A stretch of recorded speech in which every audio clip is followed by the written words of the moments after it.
The cleaning lady sat by mistake at the billionaire's reserved table, and he completely changed her destiny. Before we start the story, tell me in the comments which city you're watching from. And at the end, don't forget to rate this story from 0 to 10. Enjoy the story. Jenny Hart was sitting in the wrong chair. Not just any wrong chair, the most wrong chair in the entire Cole Grand Hotel in Dallas, Texas. The chair reserved for billionaire guests, celebrities, and people who probably had more money in their wallets than she earned in a whole year cleaning bathrooms. And she had no idea. Sitting there with her simple navy blue dress bought on clearance at the department store on Fifth Avenue, the Texas version, not the New York one, Jenny nervously adjusted the white linen napkin on her lap while whispering softly, "My God, Jenny, today you won't drop anything. Got it? No tripping, no knocking over glasses, no saying something silly at the wrong time." She took a deep breath, looked around the gala hall decorated with crystal chandeliers that seemed to cost more than her entire apartment, and smiled to herself. "You can do this, girl. It's just a dinner. You've cleaned this hall 1,000 times. Now you're on the other side, the fancy side." The problem was that Jenny was way too fancy for that night. Too fancy for a cleaning lady who had been awarded Employee of the Year. Because the name card in front of her plate, that little white card beautifully printed in gold lettering, said, Jenny Hart. And Jenny, blessed confident soul, thought that was part of the special award protocol. Of course it is, she thought. Employee of the Year gets special attention. They even put my name at the main table. What an honor. She fixed her hair, which her neighbor Doris had styled with enough spray and hairpins to survive a Category 5 hurricane. Jenny touched the hairstyle discreetly and whispered, "Doris, you're an artist. This hair won't move even if I dance all night." Dance? Her? Jenny Hart? She almost laughed to herself. Calm down, Jenny. You don't even know how to dance. Don't get carried away now. On the other side of the hall, near the service entrance, 2 event staff members held clipboards and walkie-talkies, checking the guest list with increasingly confused expressions. "Marcy, are you sure her last name is Hart?" asked the younger one, a girl in her early 20s named Tina, with a headset hanging around her neck. Marcy, the hotel's event supervisor, frowned as she slid her finger down the printed list. Hart. Oh yes, Jenny Hart, Employee of the Year.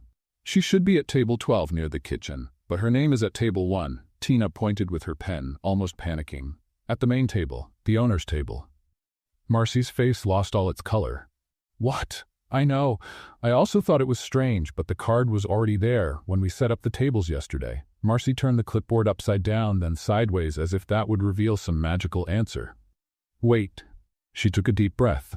Wait. Tina, tell me something. Who was Mr. Cole's VIP guest today?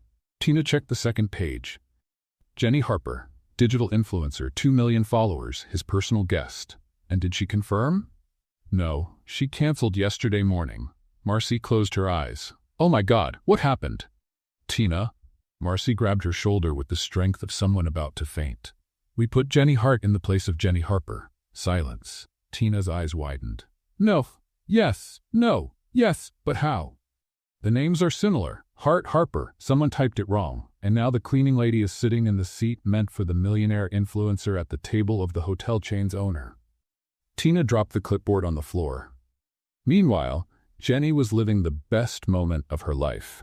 She looked at the empty plate in front of her, that porcelain plate so fine she could see the shadow of her fingers behind it, and thought about how surprising life could be. Yesterday I was cleaning this hall on my knees, she whispered to herself, smiling. Today I'm sitting here like someone important. Employee of the Year is serious stuff. She picked up the crystal water glass and watched the chandelier light pass through the liquid. Jenny, don't let this glass slip. Hold it tight. Tight. That's it. Good girl. That's when she noticed someone had just sat down next to her. A tall man wearing a perfect black suit, a dark gray tie that fit flawlessly, and hair styled back with natural elegance. He had that kind of presence that made the air around him feel heavier, in a good way.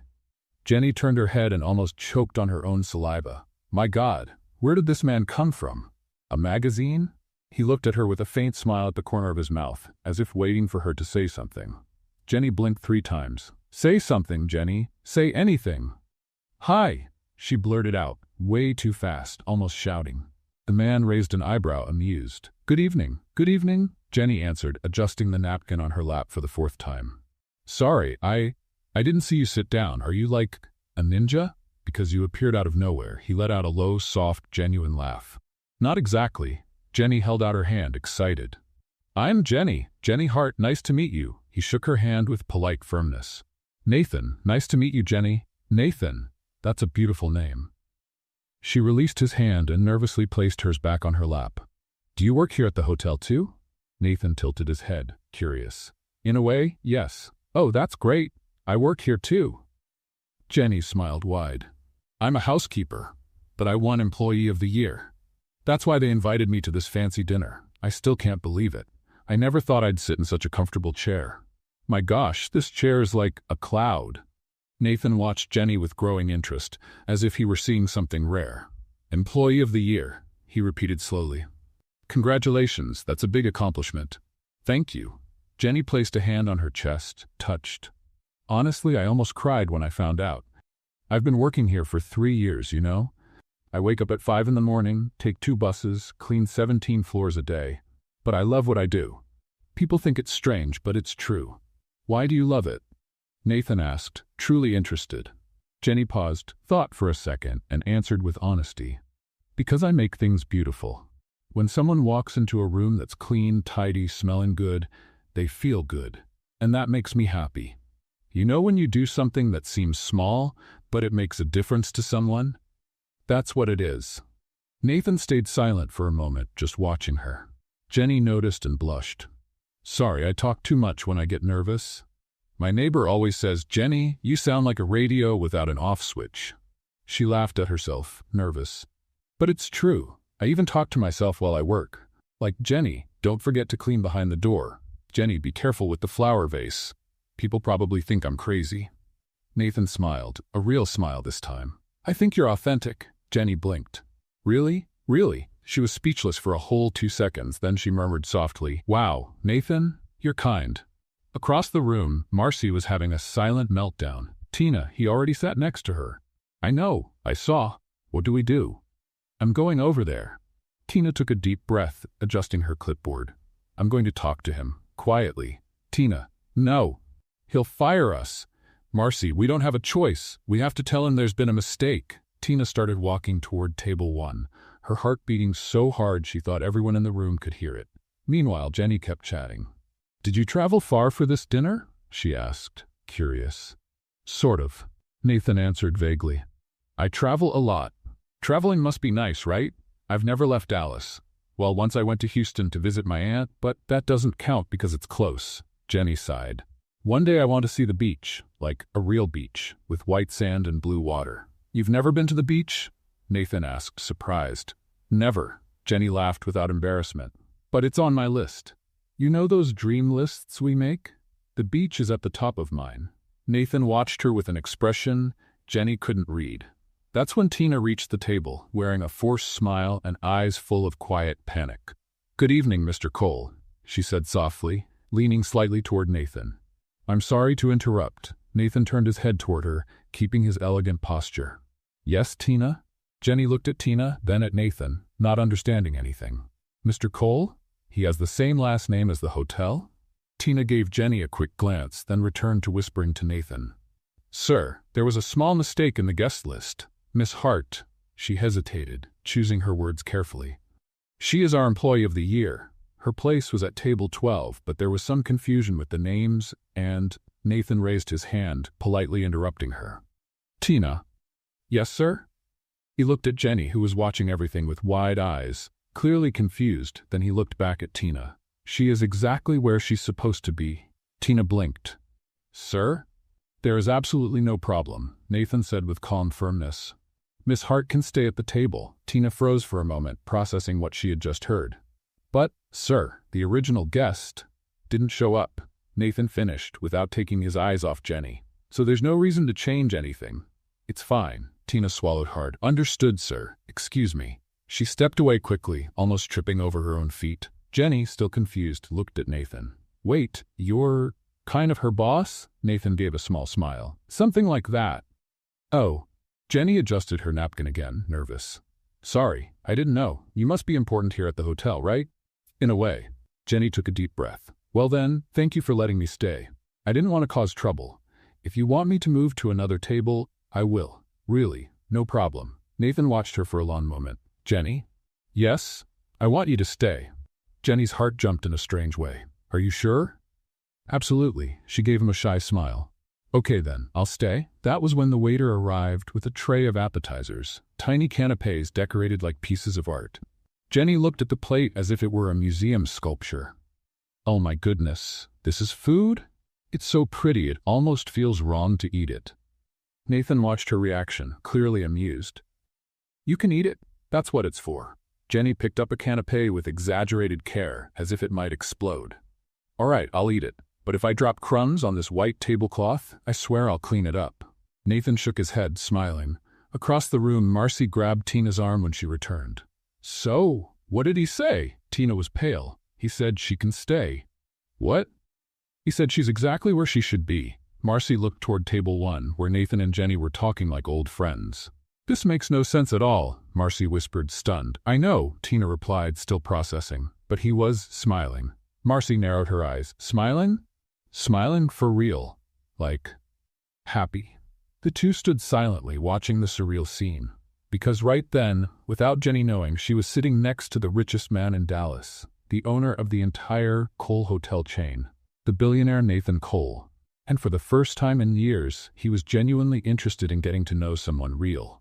All because of a wrong chair, and a mistake that, in the end, might not have been a mistake at all.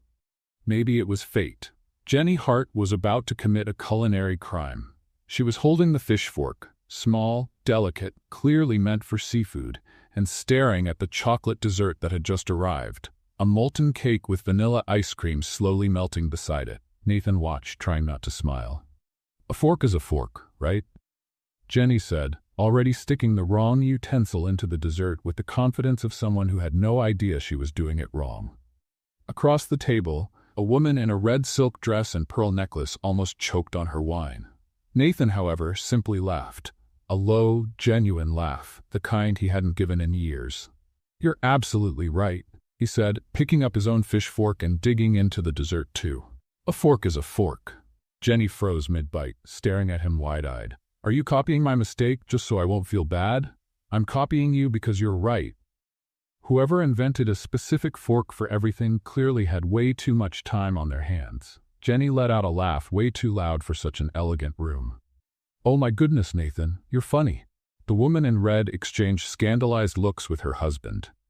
Who is that girl? She whispered, not nearly as quietly as she thought. No idea, the husband replied, adjusting his glasses. But Mr. Cole seems different. Jenny didn't hear them. She was too busy trying to keep the ice cream from running down her chin. This stuff melts too fast, she muttered, wiping her mouth with her napkin. It's like it's running a marathon on the plate. Nathan rested his chin on his hand, watching her with a smile no one at that table could explain. Jenny. Yes? Do you always say whatever comes to your mind? She stopped, thought for a second, and answered with complete honesty. Yes.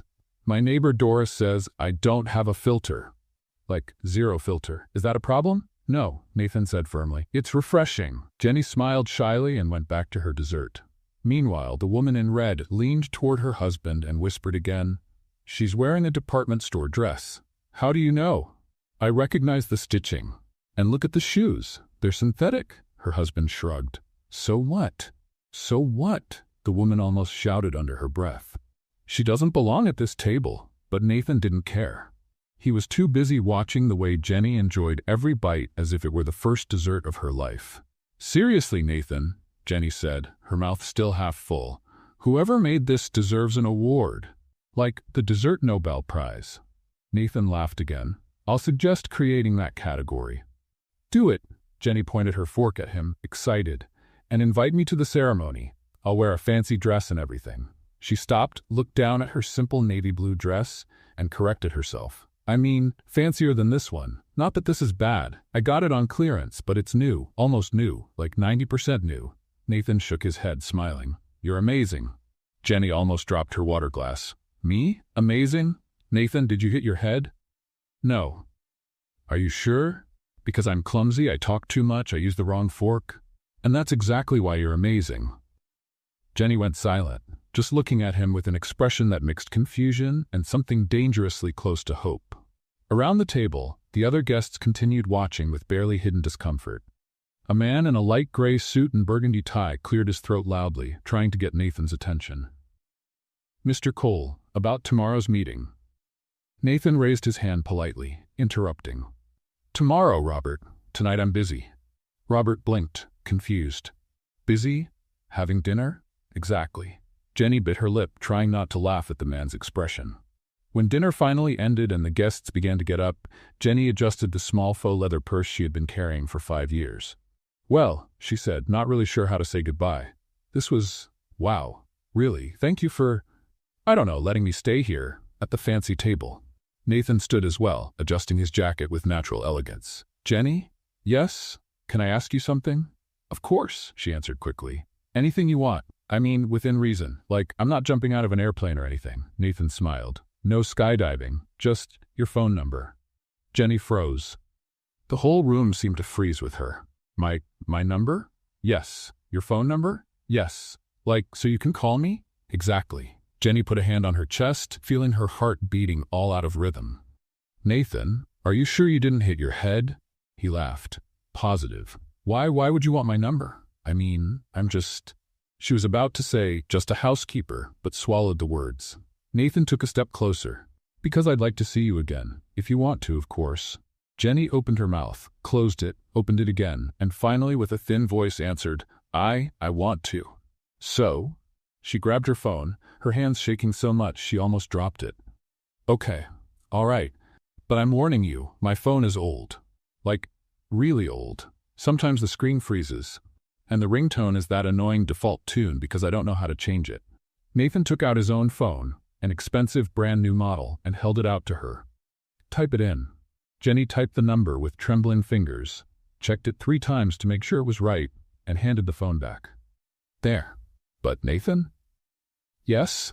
If you change your mind later, it's okay. Really, I won't be upset. I mean, I'll be a little upset, but I'll get over it. Nathan put the phone in his pocket, his eyes still on her. I'm not going to change my mind.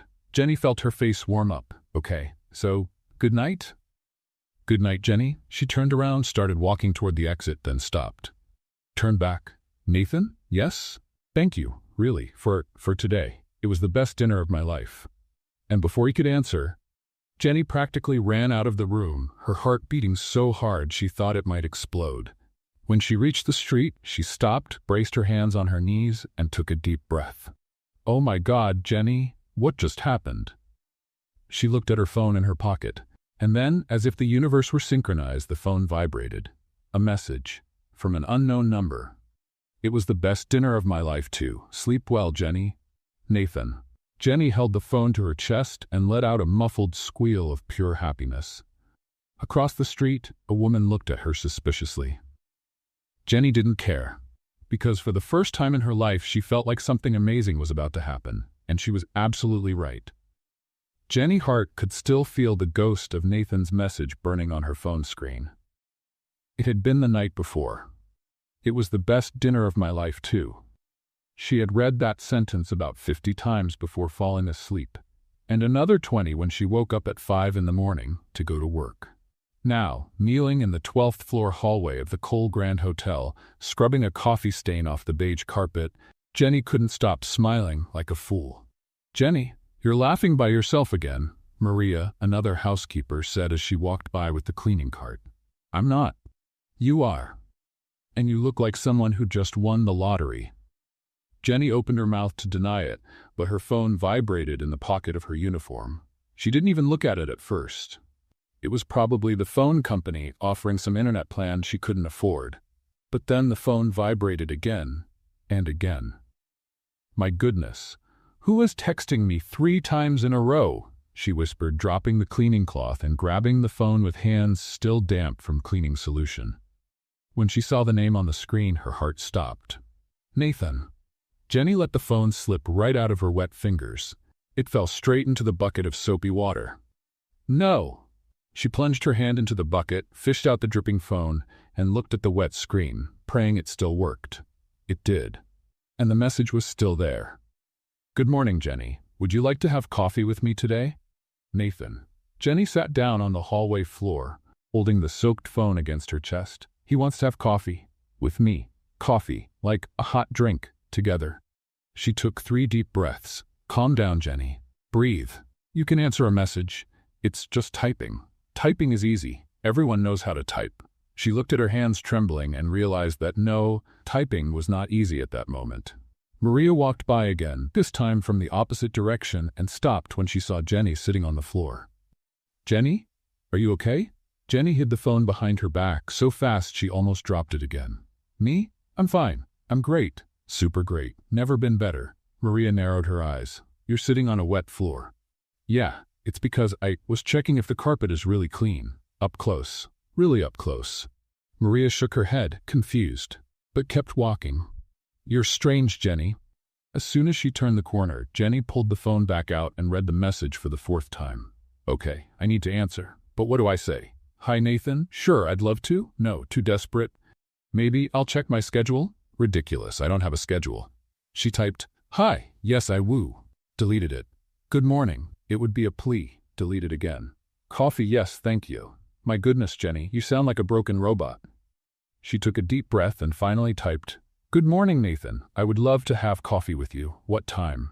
She hit send before she could change her mind, and then she waited. 10 seconds. 20 seconds. Why isn't he answering? Did I write it wrong? Did he change his mind? Did he realize I'm not interesting? The phone vibrated. "How about 3 p.m.? I know a quiet place near the hotel." Nathan. Jenny let out a muffled scream of joy and jumped to her feet so fast she hit her head on the cleaning cart. "Ow. Okay, it's fine. I'm going to have coffee with Nathan." She looked at her reflection in the hallway's glass door. Wrinkled uniform, hair in a crooked bun, smell of cleaning products. I have 4 hours to look presentable. Jenny left the bucket in the middle of the hallway, grabbed her phone, and ran to the locker room. 3 hours and 40 minutes later, Jenny was locked inside the hotel bathroom, practicing in the mirror. "Hi, Nathan. Nice to see you," she said with an exaggerated smile, then made a face. "No, too formal. Sounds like I'm in a business meeting." She tried again, more relaxed. "Hey, Nathan, how are you?" She shook her head. "No, too casual. He'll think I don't care." Someone knocked on the bathroom door. "Jenny, you've been in there for half an hour." It was the voice of Sandra, the shift supervisor. "I'm coming out. I'm just fixing something." "Are you okay?" "I am. Super okay. Never been better." Jenny looked at the mirror again and whispered to herself, "Just be yourself. Natural. Calm. Confident." She took a deep breath and opened the door. Sandra was standing outside with her arms crossed. "Why did you change clothes in the middle of your shift?" Jenny looked down. She had put on the only nice blouse she owned, a white button-up shirt she bought for a job interview 3 years ago, and a pair of jeans she hadn't worn in months. "I have an appointment." "What kind of appointment?" "A personal one." Sandra raised an eyebrow. "Jenny Hart, do you have a date?" Jenny turned red. "No, I mean, it's not exactly a date, it's just coffee with a person, who is a man. But it's nothing big." Sandra crossed her arms, smiling. "Who is he?" "No one, I mean, someone, but no one important. I mean, he is important, but like, not in the sense of, you know." Sandra laughed. "You're sweating." "I know." On the other side of the locker room, Maria appeared holding a water bottle. "Jenny, here. You look like you're about to faint." Jenny drank half the bottle in one go. "Thank you. I'm fine. Everything is under control." Maria and Sandra exchanged looks. "Do you want us to help you with anything?" Maria offered. Jenny shook her head. "No, I just need to calm down. And maybe a miracle." She looked at the clock, 2:55. "My God, I'm going to be late." Jenny ran out of the locker room, crossed the service hallway, and almost knocked over a cart full of clean towels on the way. When she finally reached the employee exit, she stopped, fixed her hair for the 10th time, and murmured, "You can do this, Jenny. It's just a coffee. A normal coffee. With an absurdly handsome man who probably earns in 1 hour what you earn in a year. No pressure." She pushed the door and stepped outside, and there he was. Nathan Cole, leaning against a shiny black car, wearing sunglasses and a light blue dress shirt. Looked like he had stepped straight out of a men's fashion magazine. Jenny stopped on the sidewalk, feeling her legs weaken. My God, he's real. He actually came. Nathan took off his sunglasses and smiled when he saw her. Jenny. She opened her mouth to respond, but the only thing that came out was, "Hi." Just that. One pathetic syllable. Nathan walked toward her. You look beautiful. Jenny looked at her own clothes. The wrinkled shirt, the faded jeans, the white sneakers she had washed 3 times but still had a stubborn stain on the right side. I'm a mess, but thank you. He smiled. Ready for coffee? Jenny took a deep breath. Ready. But when she took the first step, she tripped on her own shadow and almost fell face first on the ground. Nathan grabbed her arm at the last second. Careful. Jenny looked up, meeting his eyes, and felt the whole world stop for a second. And then, with a trembling voice, she whispered, "Are you sure you want to have coffee with me?" He smiled. The same smile that had made her heart race the night before, and answered, gently holding her hand. Absolutely.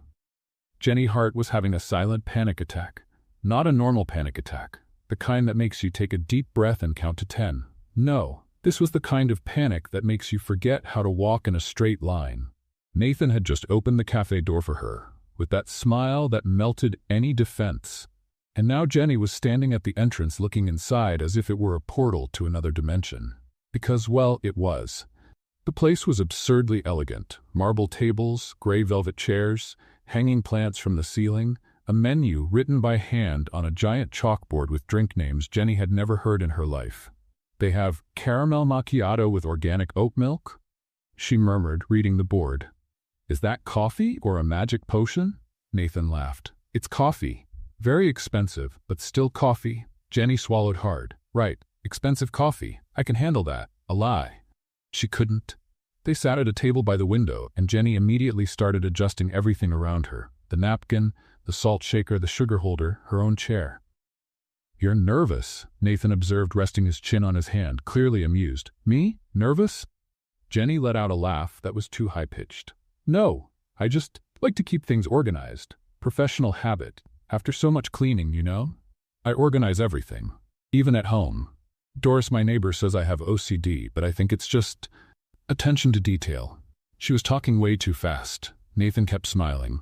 Breathe, Jenny. I am breathing, look. She took an exaggerated deep breath. See?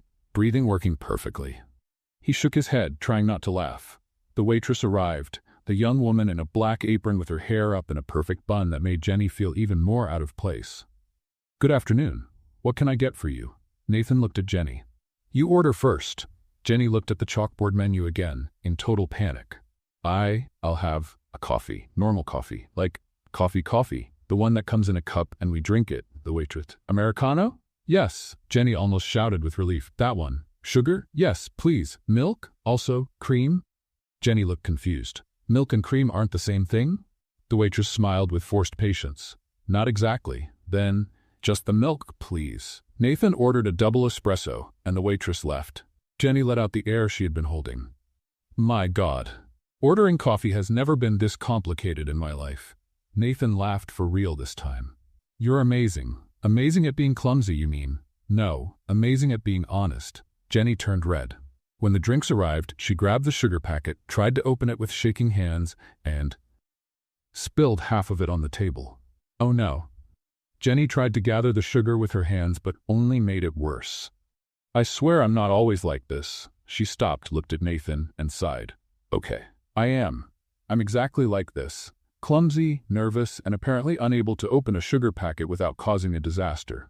Nathan picked up a napkin, helped clean the table, and said with complete sincerity, I think that's charming. Jenny froze mid-movement. You think it's charming that I spilled sugar all over the table? I think it's charming that you're you. Jenny felt her heart make a strange little jump. Nathan, you need to get out of the house more. Meet normal people. Because if you think this is charming, your standards are really low. He smiled. My standards are exactly where they should be. Jenny didn't know what to say, so she did the only thing she could. She changed the subject.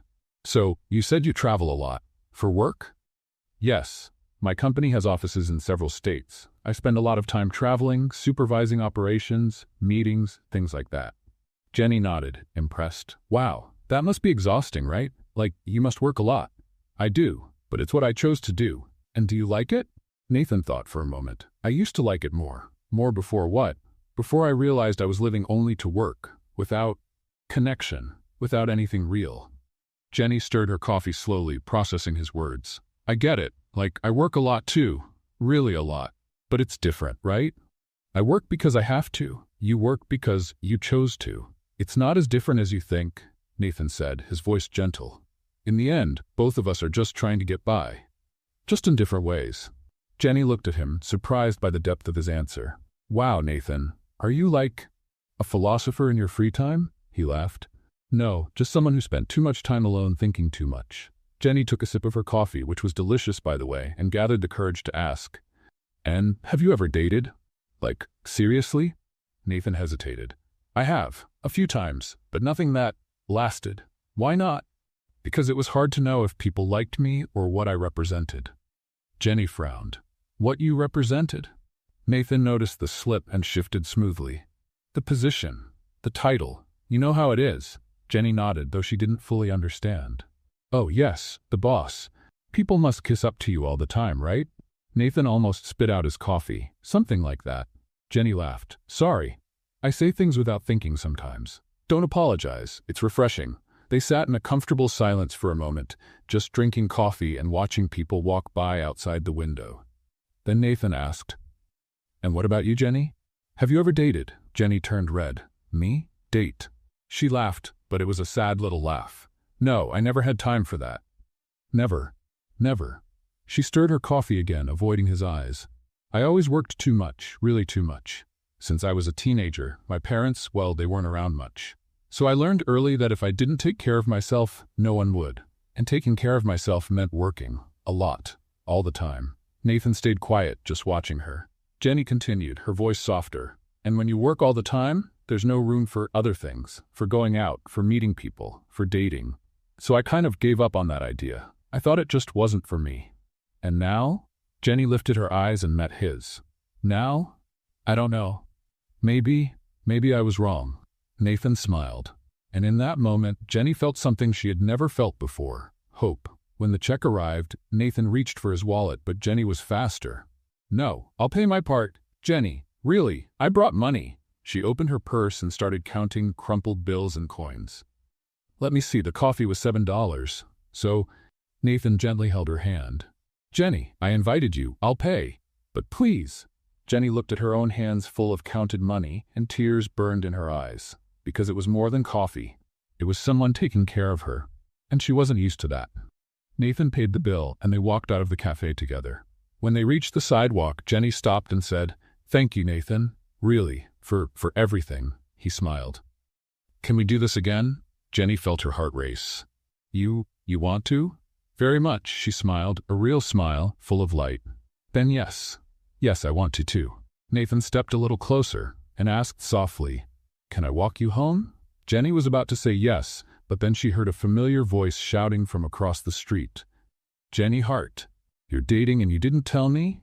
It was Doris, the neighbor, holding a shopping bag in one hand and a mischievous smile on her face. Jenny closed her eyes. Oh my gosh.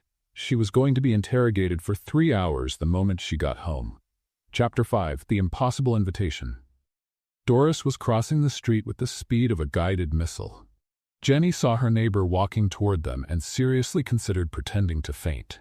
But it was already too late. Doris had that look that meant nobody was escaping without a full explanation. Hi, Doris, Jenny said, with a forced smile. What a surprise seeing you here. In the middle of the street, yelling. Doris stopped in front of them, out of breath, holding her shopping bag with one hand and pointing at Nathan with the other. Who is this? This is Nathan, Jenny said, nervous. Nathan, this is Doris, my neighbor, and apparently my worst nightmare at the moment. Nathan held out his hand, polite. Nice to meet you, Mrs. Doris. Doris shook his hand, but her eyes never left Jenny. Mrs. Doris? This young man has manners. Jenny, where did you find him? I didn't find him anywhere, Doris. We just had coffee. Coffee, Doris repeated, with a mischievous smile. Of course. And you two hold hands when you drink coffee now? Jenny looked down and realized Nathan was still lightly holding her hand. She pulled away so fast she almost lost her balance. We were, but it wasn't. It's complicated. Nathan was clearly enjoying himself. Doris crossed her arms. Jenny Hart, you're going to tell me everything, every detail. But first, she turned to Nathan. You're handsome, polite, and you look like you have money. What are your intentions with my neighbor? Doris. Jenny's embarrassment was enough to melt asphalt. Nathan, however, answered with complete seriousness. My intentions are to get to know her better, and, if she agrees, take her out to dinner again. Doris nodded, approving. Good answer. You may stay. Jenny covered her face with both hands. I want to disappear. Doris patted her shoulder. Relax, dear. I'm just protecting you. She turned to Nathan again. Anything happens, I live in the apartment next door, and I have pepper spray. Nathan smiled. Noted. Doris finally walked away, but not without shouting from across the street. Jenny, you owe me a full conversation tonight. Jenny sighed. I'm sorry, she's intense, she's great, Nathan said, smiling, and she clearly cares about you.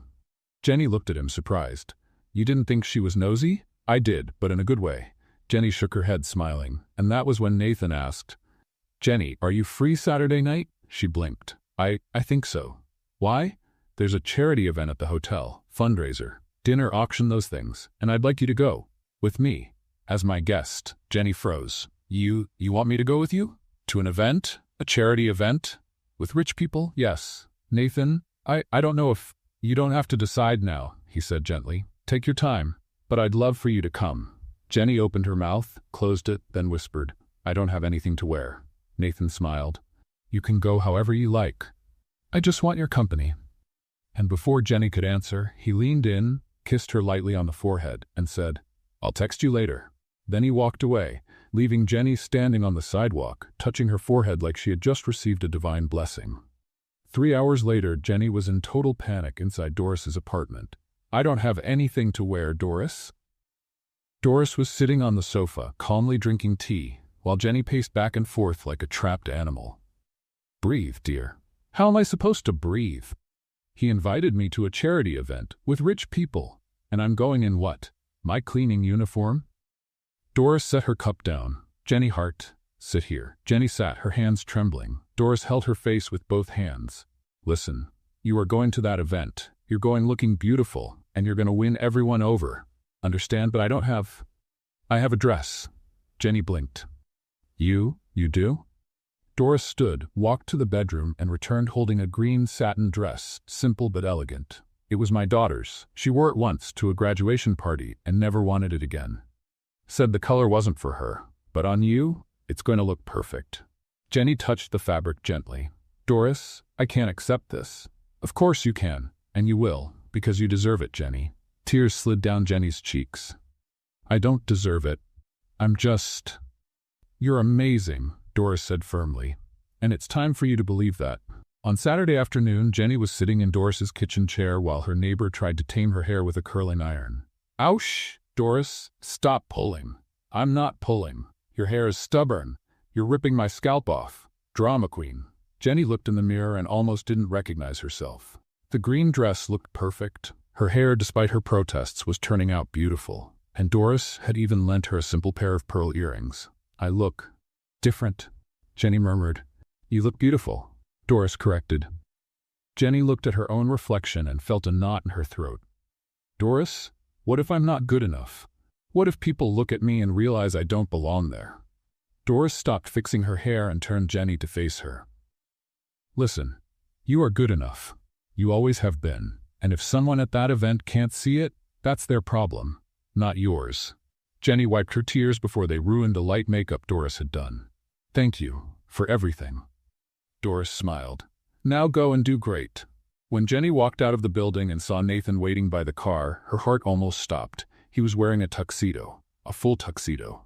Bow tie, perfect hair. And when he saw her, the smile that appeared on his face made all of Jenny's nervousness worth it.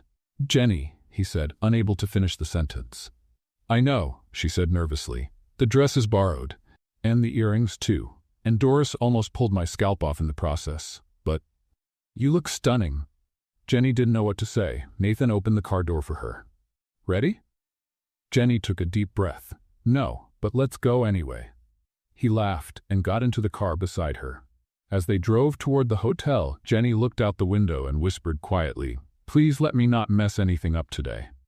Nathan took her hand and squeezed it gently. "You're going to be perfect." Jenny looked at him and for the first time almost believed it.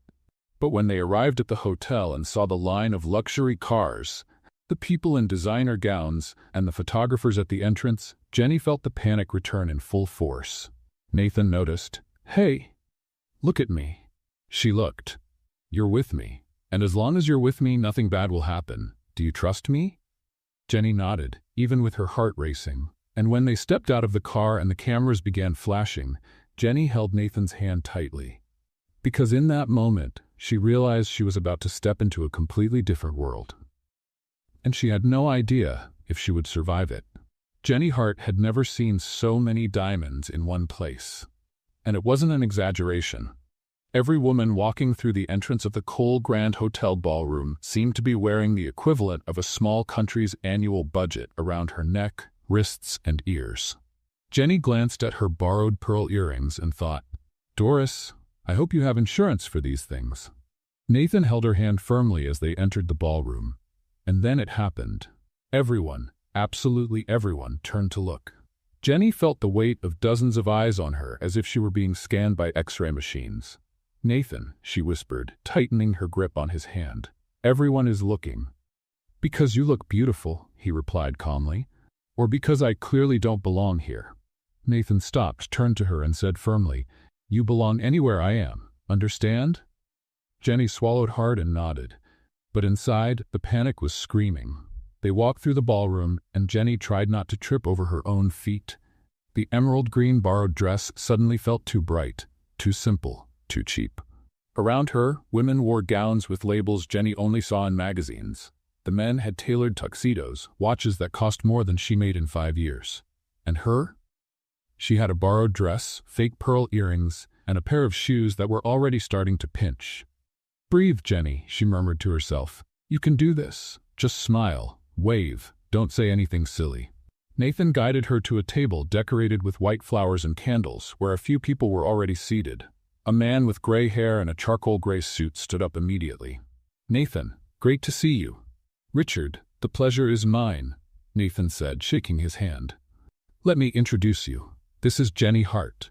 Jenny extended her hand, nervous. "Nice to meet you." Richard shook her hand politely, but Jenny noticed the evaluating look he gave her from head to toe. "Hart?" he repeated, as if trying to remember where he'd heard the name. "Are you from Hart Industries?" Jenny blinked. "No, I'm from the cleaning industry." Silence. Richard blinked back. "What do you mean?" "I work at the hotel," Jenny explained, trying to keep her smile. "I'm a housekeeper. I still am. But today I'm here as a guest." Richard looked at Nathan, clearly confused. Nathan, however, smiled. "Jenny is the employee of the year at the hotel, and someone very special." Jenny felt her face warm up. They sat down, and soon a waiter arrived with a tray of gourmet appetizers, small portions of something Jenny couldn't identify. She picked one up, looked at it closely, and whispered to Nathan, "What is this? It looks like a cracker, but it's not." Nathan held back a laugh. "It's crostini with liver pâté and fig jam." Jenny's eyes widened. Fig jam? On top of liver? Whoever invented this was feeling very inspired. Nathan couldn't hold it in and laughed. "Try it. You'll like it." Jenny took a cautious bite, chewed slowly, and then her eyes lit up. "My goodness, this is amazing, unbelievably amazing." She grabbed 2 more from the tray before the waiter walked away. On the other side of the table, a woman in a bright red dress and a diamond necklace watched Jenny with an expression that mixed curiosity and disdain. She leaned toward the friend next to her and whispered, though not as quietly as she thought, "Who is that girl? I've never seen her in our circles." The friend, with platinum hair and a perfect bun, shrugged. "Me neither. And look at the dress. It looks like one of those neighborhood shops." Jenny heard it. Every word. She stopped chewing, the appetizers suddenly losing all flavor. Nathan heard it too. He turned his head toward the women with a look so cold they immediately went silent. Then he took Jenny's hand on top of the table, in front of everyone, and said loud enough for the whole room to hear, "Jenny, you look wonderful, and I'm very happy you're here with me." Jenny felt tears burning in her eyes. She didn't know if it was from embarrassment or emotion, maybe both. The woman in red cleared her throat, embarrassed, and looked back at her plate. But the damage was already done. Jenny stood up abruptly. "Excuse me. I just need to go to the restroom." Nathan tried to hold her hand. "Jenny?" "It's fine," she said, forcing a smile. "I just need a minute." She left the hall before he could respond. Jenny locked herself in the women's restroom, braced her hands on the marble sink, and looked at her reflection. "You don't belong here," she whispered to herself. "They're right. You're just a housekeeper in a borrowed dress, pretending to be someone you're not." She wiped her tears carefully, trying not to smudge the makeup Doris had done so lovingly. The restroom door opened, and the woman in red walked in. Jenny froze.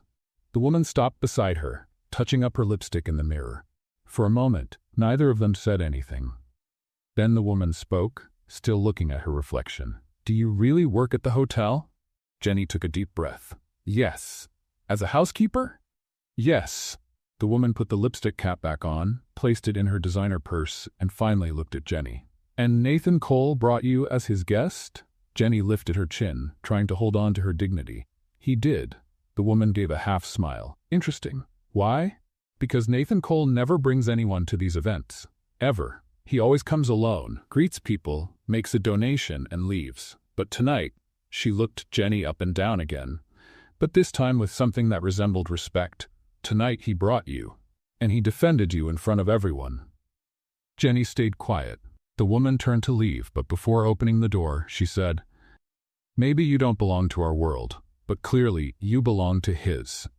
And then she left, leaving Jenny alone with her own thoughts. When Jenny returned to the hall, Nathan was waiting near the entrance. He walked toward her immediately. "Are you okay?" Jenny nodded. "I am. I'm sorry. I just needed a moment." Nathan held her face gently with both hands. "Jenny, I don't care what anyone here thinks. I only care about you." "Why?" she asked, her voice trembling. "Why do you care about me? I'm not like these people." "Exactly," Nathan said, looking straight into her eyes. "That is exactly why." And before Jenny could respond, he pulled her back into the hall, her hand firmly in his. When they reached the table, Nathan stopped, turned to all the guests seated there, and said in a clear voice, "I want everyone to meet Jenny Hart. She is intelligent, dedicated, genuine, and one of the most remarkable people I've ever met. And I'm very fortunate to be here with her tonight." Jenny was speechless. The entire hall fell silent. And then, from the back of the room, someone started clapping. Then another, and another, until the whole hall was applauding. Jenny looked around, stunned, tears now running freely. Nathan smiled and whispered in her ear, "See? You belong here." And for the first time that night, Jenny almost believed it. But then, on the other side of the hall, a woman rushed in and walked straight toward Nathan. She was stunning. High-fashion dress, perfect blonde hair, and a smile that didn't reach her eyes. When she stopped in front of them, she looked at Jenny with barely disguised disdain and said, "Nathan, darling, we need to talk. Now." The blonde woman was standing half a meter from Jenny, smelling like expensive perfume and superiority. Nathan gently released Jenny's hand and turned to the newcomer with a polite but distant expression. "Victoria, I didn't know you would be here." Victoria smiled, the kind of smile people give when they want to seem friendly but are actually calculating how to destroy you. "Surprise," she said, placing her hand on Nathan's arm in a possessive way. "We need to talk about the merger contract. It's urgent." Jenny took a step back, feeling invisible again. Nathan noticed. "Victoria, this can wait until Monday." "No, Nathan, it can't." Victoria finally looked at Jenny, as if only now realizing she existed. "Sorry, dear. Business, you understand." Jenny understood nothing, but she nodded anyway. Nathan hesitated, clearly torn. "Jenny, it's okay," she said, forcing a smile. "Go. I'll wait here." But as Nathan walked away with Victoria, Jenny felt something break inside her chest. She didn't belong there. She was never going to belong there, so she went home. The blonde woman was standing half a meter from Jenny, smelling like expensive perfume and superiority. Nathan gently released Jenny's hand and turned to the newcomer with a polite but distant expression. "Victoria, I didn't know you would be here." Victoria smiled, the kind of smile people give when they want to seem friendly but are actually calculating how to destroy you. Surprise, she said, placing her hand on Nathan's arm in a possessive way.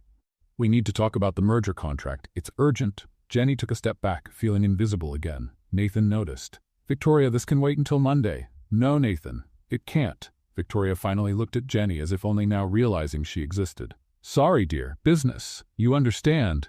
Jenny understood nothing, but she nodded anyway. Nathan hesitated, clearly torn. Jenny? It's okay, she said, forcing a smile. Go. I'll wait here. But as Nathan walked away with Victoria, Jenny felt something break inside her chest. She didn't belong there. She was never going to belong. On Monday morning, Jenny was back in her cleaning uniform, pushing the cleaning cart down the 8th-floor hallway. It was as if Saturday's event had been a dream. A beautiful, impossible dream that ended when she woke up. Maria appeared on the other end of the hallway, holding a magazine. Jenny, did you see this? Jenny kept scrubbing the hallway mirror. See what? This? Maria practically shoved the magazine in front of her. It was an issue of Business Elite magazine, and on the cover, wearing a perfect suit and that subtle smile Jenny knew so well, was Nathan. The headline said in huge letters, Nathan Cole, the billionaire CEO who is revolutionizing luxury hospitality. Jenny dropped the cleaning cloth. What? I know, Maria said, excited. He's like super rich. Owner of the whole Cole chain. He has hotels in 10 states. Jenny grabbed the magazine with trembling hands. She looked at the photo of Nathan. Nathan, the guy who paid for her coffee, who held her hand, who defended her in a hall full of rich people. Nathan Cole, CEO, billionaire, owner of the entire chain.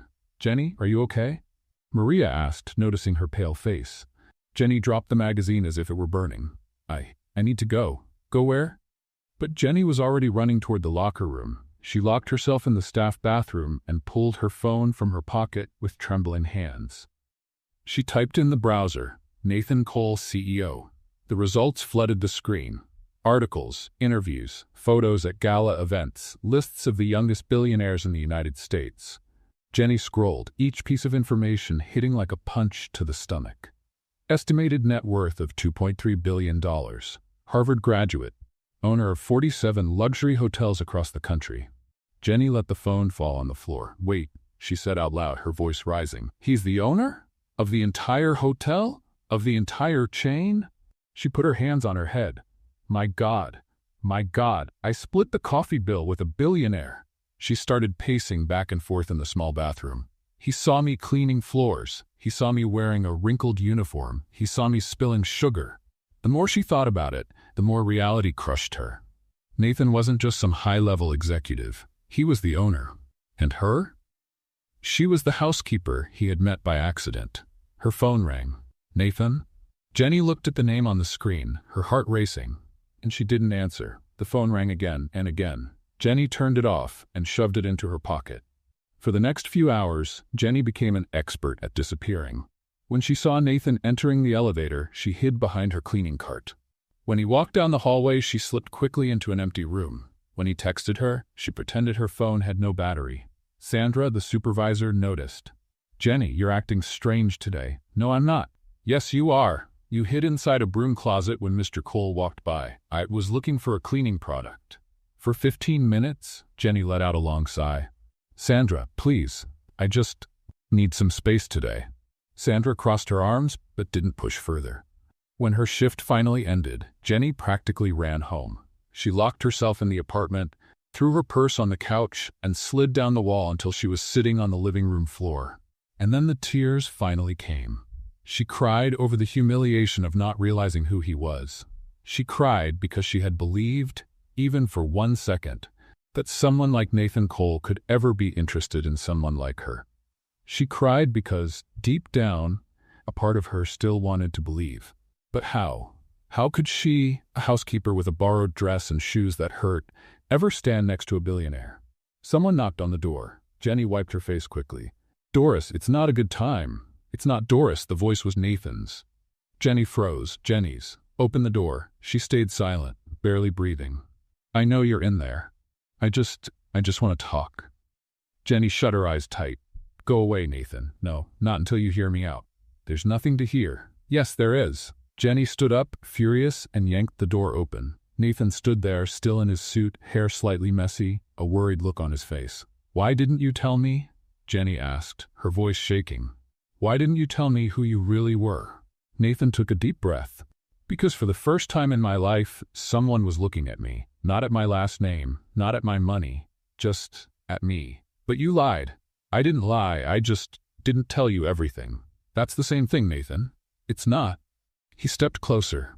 Jenny, I didn't tell you because I was afraid. Afraid that if you knew, you'd see me differently. And I was right, because that's exactly what's happening now. Jenny felt the tears returning. You don't understand. You're a billionaire, Nathan. A billionaire. And I'm a housekeeper. I clean bathrooms. I can barely pay rent. How do you expect this to work? Nathan held her shoulders gently. I don't care about that. But I do, Jenny cried, her voice breaking.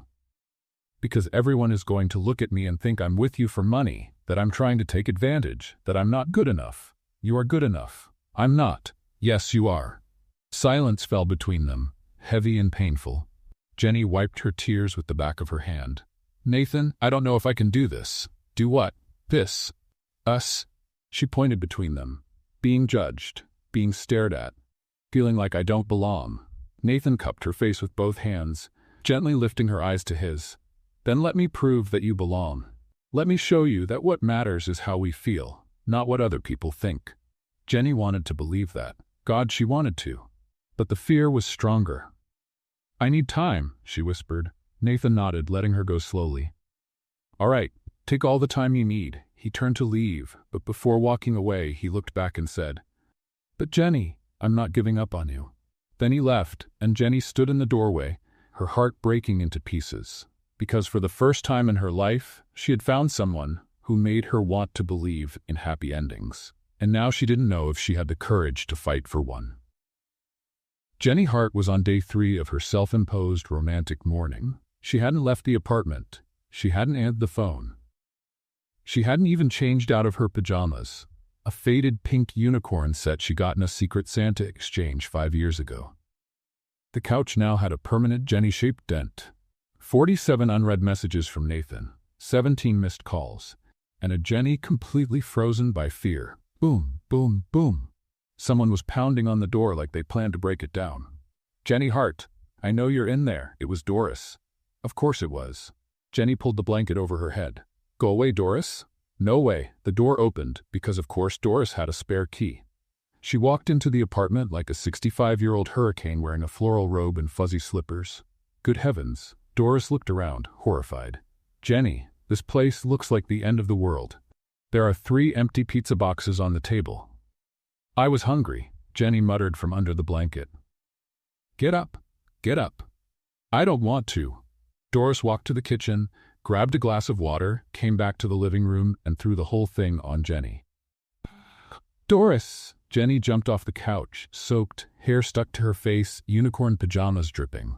Are you out of your mind? Doris crossed her arms. Get up, drama queen. You're not the star of a soap opera. Jenny wiped her face with her wet sleeve. Doris, I'm not in the mood for what? For living? For working? For stopping the pity party?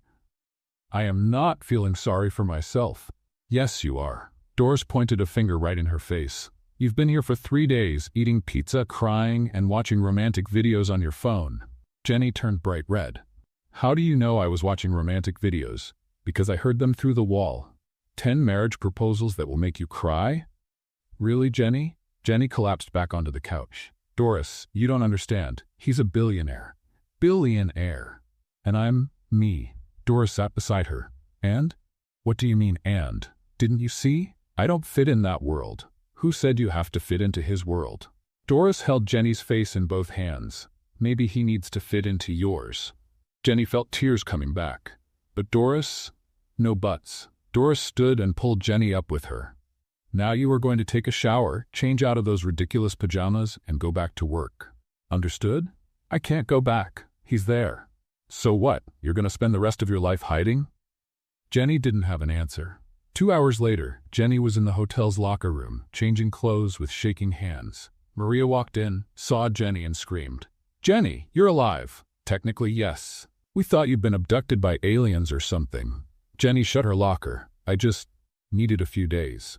A few days? Jenny, you vanished. And Mr. Cole, Maria lowered her voice. He asked about you, personally. He came into the locker room and everything. Jenny's heart skipped. He came here? He did, and he looked really worried. Like, really worried. Jenny felt her chest tighten. Maria, I need to tell you something. What? I kind of have been seeing him. Maria dropped her bag on the floor. You what? Shh. Jenny covered her mouth. Don't shout. Maria moved her hand away, eyes enormous. Jenny Hart, you are dating the billionaire CEO who owns the hotel chain, and you didn't tell me?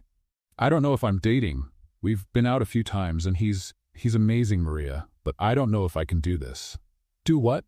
Date a handsome, wealthy, polite man who clearly likes you? Be part of that world. Maria held Jenny's shoulders. Jenny, listen. You're amazing. And if he doesn't see that, that's his problem. But if he does, then the problem is you not believing it. Jenny took a deep breath. Thank you, Maria.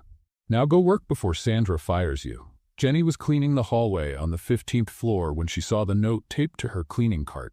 A white envelope, her name handwritten on it. She opened it with trembling fingers.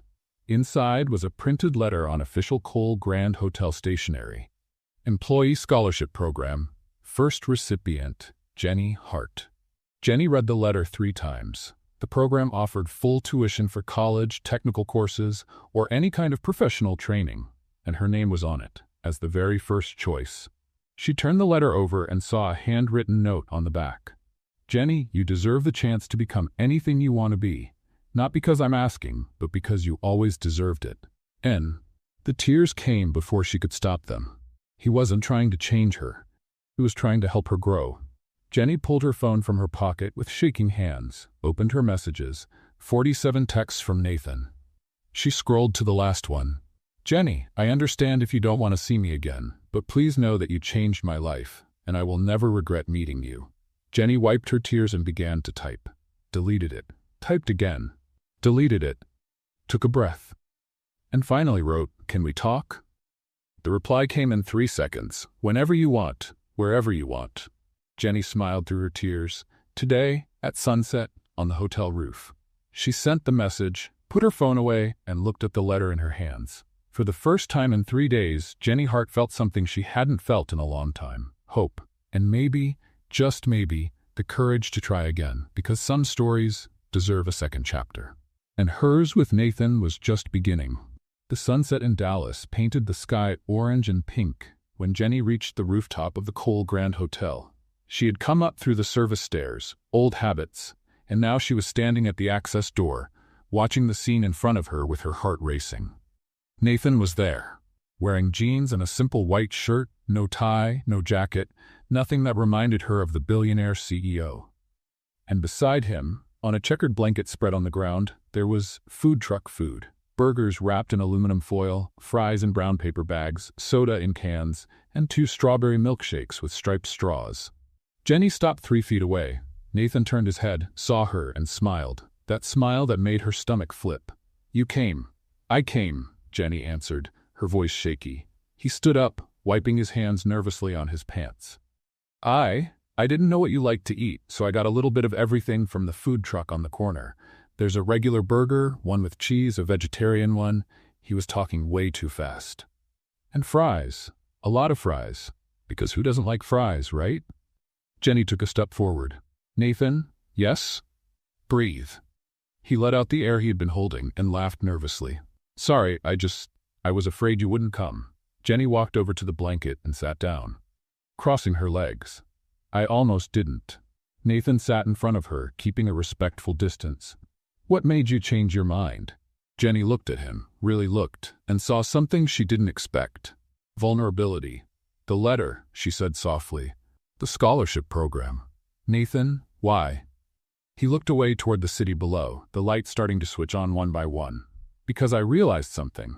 I've spent my whole life surrounded by people who wanted something from me.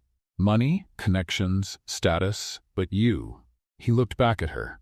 You never asked me for anything, and when I tried to give you something, you wanted to split the cafe bill.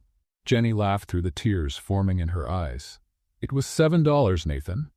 I know, and it was the nicest gesture anyone has ever made for me. Silence. Nathan picked up one of the burgers and tried to open the aluminum foil, but he was so nervous he pulled too hard.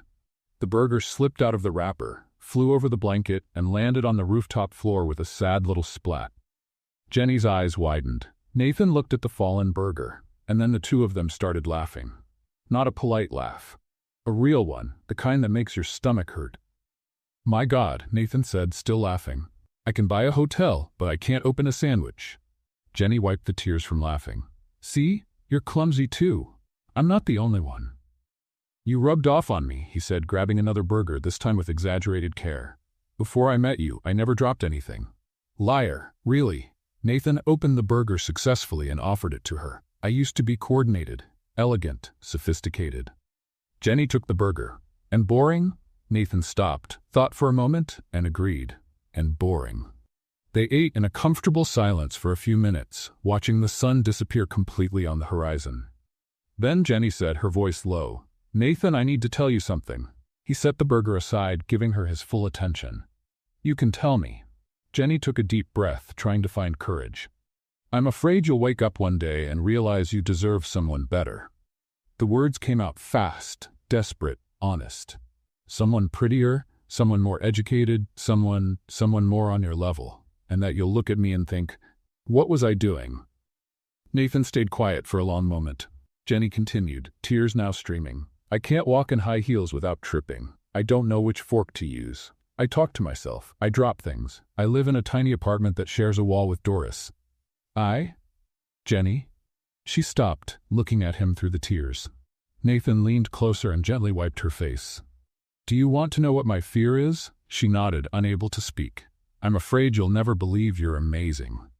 Jenny sniffled. "Nathan? I've spent my whole life at fancy events, surrounded by people on my level. Do you know what I felt? Nothing. Absolutely nothing." He held her hand. "But when you spilled sugar on the cafe table, when you mixed up the fish fork, when you talked to yourself thinking no one was listening, I felt something I had never felt before." "What?" "That I was alive." Jenny closed her eyes, letting the tears fall freely. Nathan continued, "You make me laugh. You make me want to be better. You make me feel like there's something more important than meetings and contracts and profits. And yes, you talk to yourself. And yes, you drop things. But those are the parts I love the most." Jenny opened her eyes. "Love?" Nathan realized what he had said and turned red. I didn't mean, it's too soon to." Jenny cut him off, placing her hand on his face. "Say it again." "What?" "The part you love the most." Nathan smiled, that shy, genuine smile he only showed to her. "I love that you talk to yourself. I love that you drop things. I love that you tried to split the bill for a $7 coffee. I love—" He took a breath. "I love you, Jenny Hart." The world stopped. Jenny looked at Nathan. Nathan Cole, billionaire CEO, owner of 47 luxury hotels, Harvard graduate, sitting on the floor of a rooftop eating a food truck burger and telling her he loved her. And she realized something. Maybe she didn't need to change. Maybe she just needed to believe. "I love you too," she whispered. Then she kissed him. It was a kiss that tasted like fries, burger sauce, and strawberry milkshake.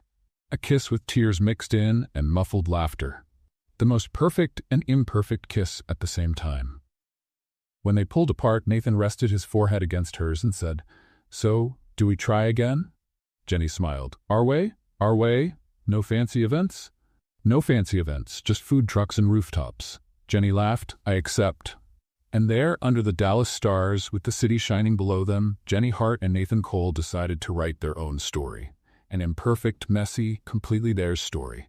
And for the first time, Jenny believed that maybe, just maybe, she deserved a happy ending. Chapter 10. Victoria's Revenge, corrected. 3 weeks had passed since the rooftop kiss. 3 weeks of good morning messages, quick lunches hidden in the hotel kitchen, and secret smiles in the hallways. Jenny was floating, until that Tuesday morning. She was in the hotel locker room, putting her uniform in the locker, when she noticed the silence. That heavy kind of silence that happens when people were talking about you 2 seconds before you walked in. She looked around. 5 coworkers immediately looked away. "Good morning?" Jenny said, confused. Sandra, the supervisor, cleared her throat and hurried out. Maria was sitting on the bench, scrolling on her phone with a strange expression on her face. "Maria, what's going on?" Maria looked up, hesitant. "Jenny, did you see the messages?" "What messages?" Maria handed her the phone. It was the hotel employees' group chat, and it was on fire. Jenny scrolled through the messages, her heart tightening with every line. Guys, is it true Jenny is dating the owner of the hotel? Seriously? Jenny? She must be using him to move up in life. I always thought she was too perfect. Now it makes sense. I bet she's after his money. Jenny felt her legs go weak. How did they find out? Maria sighed. Victoria. Who? That blonde woman who showed up at the charity event. She came here yesterday, talked to some people in management, and accidentally let it slip that you and Mr. Cole are together. Jenny dropped the phone on the bench. She did it on purpose. Of course she did, Maria said, annoyed. But Jenny, don't let it get to you. The people who know you know you're not like that. But from the way the other employees were looking at Jenny at that moment, it was clear not everyone thought so. During her shift, Jenny felt every stare, every whisper, every small laugh when she walked by. At lunch, she sat alone in the cafeteria for the first time in 3 years. Maria tried to sit with her, but Sandra called her over to solve something urgent. And Jenny stayed there, pushing food around her plate without eating, feeling the weight of everyone's judgment. That's when she heard the conversation at the table next to her. 2 receptionists, Stacy and Laura, were talking loud enough for Jenny to hear, and that was probably the point. I always thought she was strange, Stacy said, biting an apple. Now it makes sense. Strange how? Laura asked. That too perfect attitude, you know? Always nice, always helping everyone. It was all an act. Jenny tightened her grip on the fork. And Stacy lowered her voice, but not enough. She must be really good to catch a billionaire like that. Jenny felt something break inside her chest. She stood up so fast the chair scraped on the floor. Both women turned, realizing Jenny had heard everything. Jenny, we weren't. Stacy started, awkward. But Jenny was already leaving the cafeteria, her eyes burning with tears she refused to let fall in front of them. Jenny locked herself in the 5th-floor bathroom, the one almost no one used, and finally let the tears fall. She slid down until she was sitting on the cold floor, hugging her knees. I can't win, she whispered to herself. If I'm not with him, I'm too inferior. If I am with him, I'm a gold digger. She wiped her face with trembling hands. Why did I think this could work? The bathroom door opened. Maria walked in, out of breath, as if she had been running. Jenny, I knew you were here. Maria, I just want to be alone. No, you're not going to be alone. Maria sat on the floor beside her. Because I'm not going to let those mean people make you give up. Jenny let out a bitter laugh. They're right, Maria. I don't belong in that world. And so what? Maria turned Jenny's face toward her. Who said you have to belong? Jenny, you're the hardest working, most honest, most amazing person I know. And if Nathan Cole saw that, it's because he has eyes in his head. Jenny wiped her tears again. But everyone thinks I'm with him for money. Not everyone. I don't think that. And you know why? Maria smiled. Because the Jenny I know can barely open a sugar packet without spilling everything. Do you think she's capable of being manipulative? For heaven's sake. Jenny laughed through the tears. Thank you, Maria. You're welcome. Now get up and wash your face. You're not letting Victoria win. When Jenny went back to the hallway, she saw a crowd of employees near the main lobby, all looking in the same direction. Jenny walked closer and froze. Nathan was there, in a perfect suit, serious expression, talking directly to Victoria, who was standing in front of him with a fake smile on her face. Nathan, darling, I don't understand why you're so upset, Victoria said in a syrupy voice. I only mentioned casually that. You didn't mention anything casually, Nathan cut her off, his voice cold. You intentionally spread gossip to harm Jenny. Victoria blinked, pretending innocence. Gossip? Nathan, I only told the truth. You two are seeing each other, aren't you? What I do in my personal life is not your business, and certainly not the business of this hotel's employees. But Nathan, and since you love honesty so much, here's one. You're banned from all Cole hotels. Permanently. Victoria's smile vanished. You can't do this. I can. And I just did. Nathan turned to the security guard. Please escort the lady to the exit. Victoria looked around, realizing everyone was watching. You'll regret this, Nathan. She's not worth it. Nathan stepped toward her, his eyes showing controlled anger. She's worth more than you'll ever understand. And then he turned his back to Victoria and walked straight toward Jenny. The entire hallway went silent. Nathan stopped in front of her, his expression softening instantly. "Are you okay?" Jenny nodded, unable to speak. Nathan looked around at all the employees watching, and then he did something no one expected. He took Jenny's hand, in front of everyone. "I want everyone to know," he said, loud enough for the whole hallway to hear. "Jenny is not with me for money.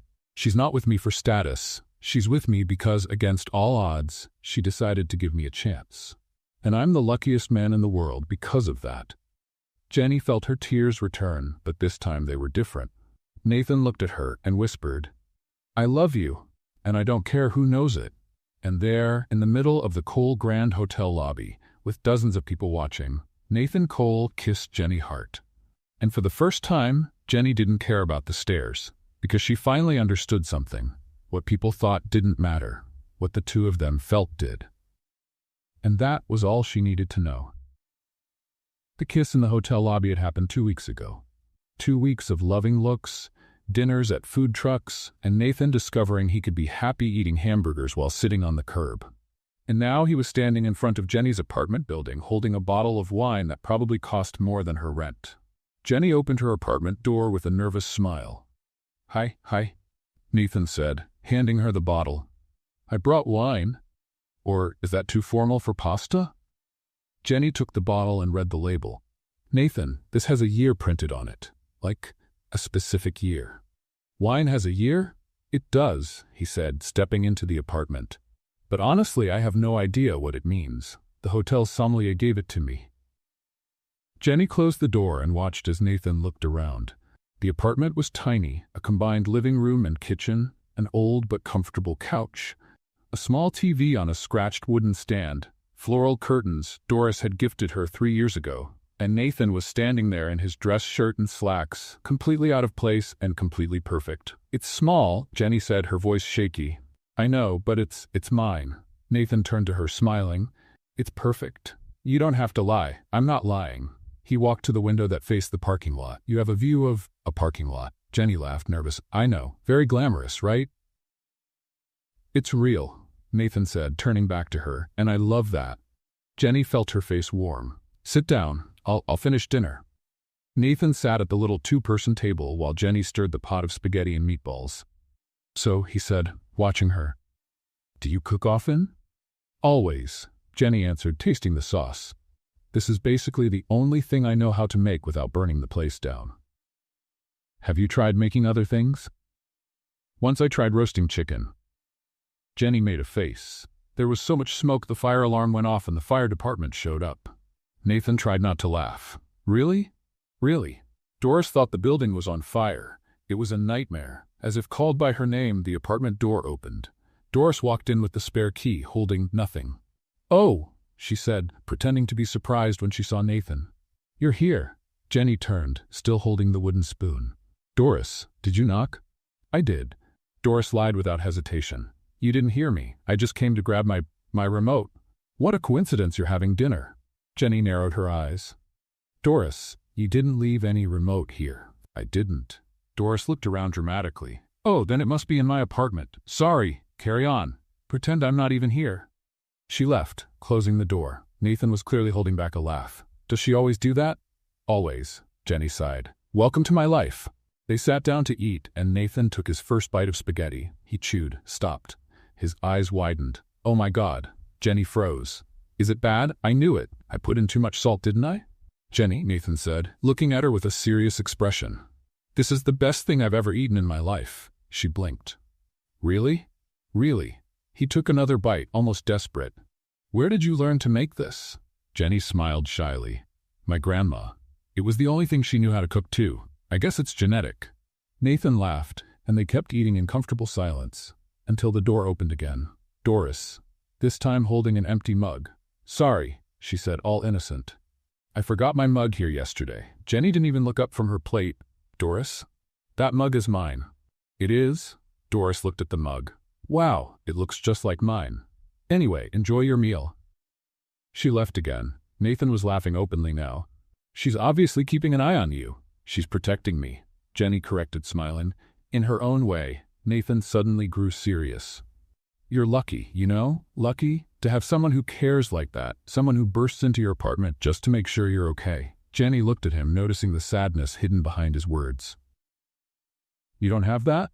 Nathan shook his head. My family is complicated. We see each other on holidays, sign birthday cards, but we don't have this closeness, this loving invasion of privacy. Jenny laughed at the phrase. Loving invasion of privacy. I'm using that with Doris. They finished eating and Jenny began collecting the dishes. Nathan stood to help. You don't have to. I want to. They washed the dishes together, side by side at the tiny sink, their arms brushing as they moved, and Nathan realized something. He had never washed dishes in his life. He always had staff for that. But here, with his hands in warm soapy water, listening to Jenny hum softly, he felt something he had never felt before. Peace. Jenny, he said quietly. Yes, this is the first place where I've ever truly felt at home. Jenny stopped, holding a plate, and turned to him. Nathan. No, let me say it. He dried his hands and held her shoulders. I've spent my whole life in mansions, luxury hotels, huge empty places, and I never felt at home. But here, he looked around the small apartment. Here I feel like I can breathe. Tears began rolling down Jenny's face. I was always embarrassed about where I live. The size, how simple it is, not having anything nice to show. Jenny, Nathan wiped her tears. This is the most beautiful place I've ever seen, because it's yours, because it's real, because it's... The door opened for the third time. Doris, holding a plant. I forgot my fern. Jenny and Nathan turned at the same time. Doris, Jenny yelled, laughing. That plant is mine. Doris looked at the plant, then at both of them, and finally had the decency to look embarrassed. Fine, fine. I admit it, I had my eye on it. We noticed, Nathan said, smiling. Doris crossed her arms, giving Nathan that protective grandmother look. So, your intentions are still good, Doris? Jenny covered her face with both hands, but Nathan answered seriously. My intentions are to love her, just the way she is, in her world. Doris studied him for a long moment, then she smiled. Good answer, kid. You can stay. She finally left, for real this time. Later that night, after Jenny fell asleep on the couch watching TV, Nathan stepped out onto the apartment balcony.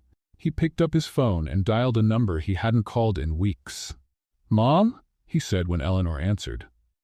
Nathan, what a surprise. Is everything all right? It is. Better than all right, actually. He looked through the window, seeing Jenny sleeping peacefully. I met someone. There was a pause. Someone special? Very special. Nathan smiled. Her name is Jenny. She works at the hotel. She's a cleaner, and Mom, she's incredible. Tell me about her, Eleanor said, and he could hear a smile in her voice. She talks to herself, drops things, lives in a tiny apartment, and today, he let out a quiet laugh. Today I washed dishes for the first time in my life. You what? I know. Sounds silly. But it was perfect. She makes me feel normal, Mom. Not the CEO, not the billionaire, just Nathan. Eleanor was silent for a moment. She sounds wonderful. She is, and I think... Nathan took a deep breath. I think I'm in love. Then I need to meet her. Nathan smiled. You'll love her. Everyone does. When can I meet this special girl? Soon. I promise. They talked for a few more minutes, and when Nathan hung up, he walked back inside. Jenny had woken up and was rubbing her eyes. Who were you talking to? My mom, Nathan said, sitting beside her. Really?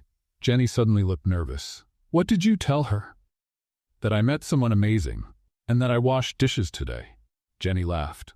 You told your mom you washed dishes? I did. It was an important achievement. Jenny rested her head on his shoulder. You're crazy. I am, but you like me that way. I do, she admitted, smiling. And there, in that tiny apartment with Doris probably listening through the wall, Nathan realized he had finally found what he'd been searching for. A home, not a place, a person. 2 weeks later, Nathan's phone rang while he was in a meeting. It was his mother. Mom, I'm in the middle of...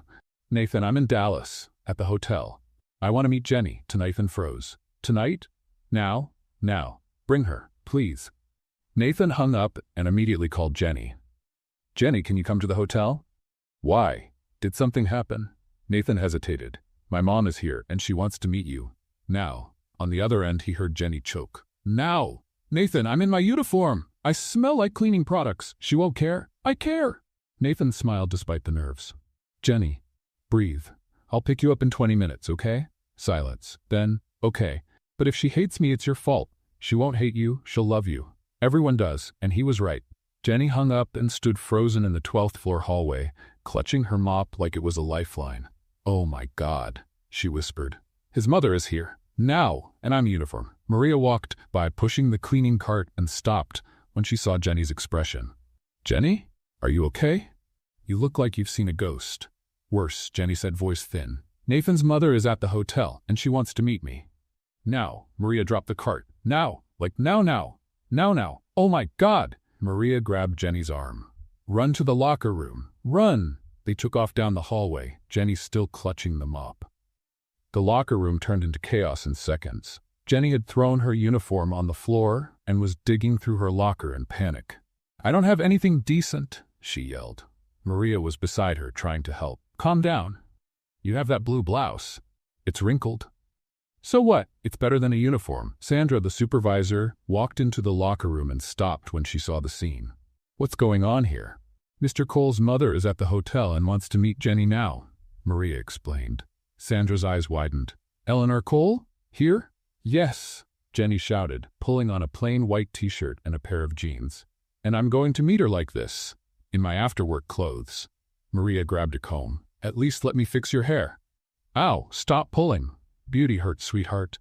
Sandra came back with a pair of flats from Lost and Found. "Here, better than work sneakers." Jenny slipped them on quickly. Maria found a lipstick in her bag and applied it to Jenny's lips. "There, you look presentable."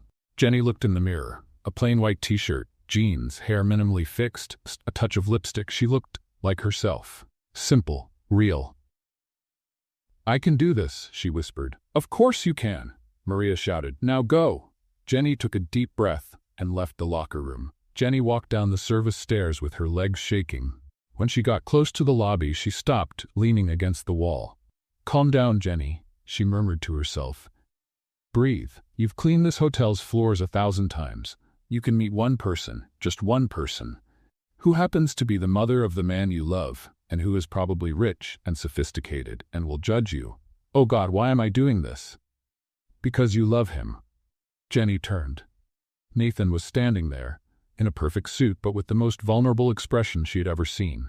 "Nathan." He walked up to her and held her hands. "You look beautiful." "I'm wearing a t-shirt and jeans." "And you look beautiful." Jenny looked at him, searching for signs he was lying, but saw only sincerity. "You're nervous," she said, noticing his damp hands. "Very," he admitted. "Because this matters. You matter." Jenny felt tears threatening but blinked fast. "No, don't cry now, Jenny. Maria will kill me if I ruin the lipstick." Nathan laughed and kissed her forehead. "Ready?" "No, but let's go anyway." They walked together toward the lobby, and there she was, Eleanor Cole. Elegant, gray hair perfectly styled, a simple but clearly expensive dress, perfect posture. Jenny looked at her own clothes, a white t-shirt and jeans, and felt a wave of embarrassment. But when Eleanor saw Jenny, her face lit up with a warm smile. Nathan made the introductions. "Mom, this is Jenny. Jenny, my mother, Eleanor Cole." Jenny extended her hand, trying not to shake. "It's a pleasure to meet you, Mrs. Cole. I'm sorry about the clothes. I was working and—" Eleanor ignored the extended hand and pulled Jenny into a tight hug. Jenny froze for a second, then relaxed into the embrace. "So you're the young woman who won my son's heart," Eleanor said, stepping back with a genuine smile. Jenny didn't know what to say. I don't know if I won." "You did," Eleanor laughed. "Nathan called me 2 weeks ago, absolutely delighted, just to tell me he had eaten spaghetti and meatballs at your place, and that he washed dishes for the first time in his life." Nathan covered his face with his hands, mortified. "Mom, please." "Dishes, Jenny," Eleanor went on, her eyes sparkling with amusement. "He was so proud he looked like he had climbed Mount Everest." Jenny laughed, surprised. "It was just spaghetti."